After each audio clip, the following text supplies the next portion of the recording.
Itangazo rijanye n'ingingo iherutse gufatwa ni Banki Nkuru y'Igihugu.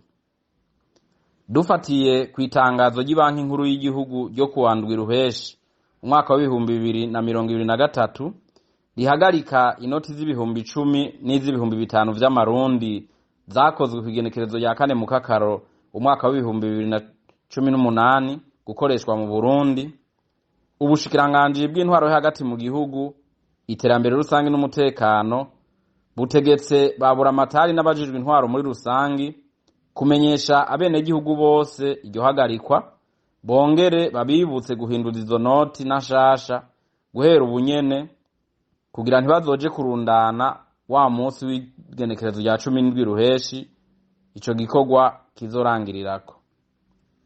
Abajejwe intwaro bategetswe kandi guhimiriza, kurarika no gukurikirana abenegihugu bose bafise n'izo noti kugira ngo bose bazihinduze na zishasha mu mabanki n'amashirahamwe yo kuziganya no kuguranana abegereye, ata noti nimwe isigaye. Abo bajejwe intwaro basabwe gukorana n'inyamiramabi mu runani kugira umwenegihugu ahabwa amahera mashasha angana na yakera ajanye guhinduza, ata muntu yitambitse hagati yiwe n'abamuhindurira izo noti. Ubushikiranganji bukaboneyeho no kumenyesha ko itangwa ry'impusha zo kugura begeranya ivyimburwa mu ntara ribangiriwe guhera uyu munsi gushika ku igenekerezo rya 20 Ruheshi umwaka wa 2023.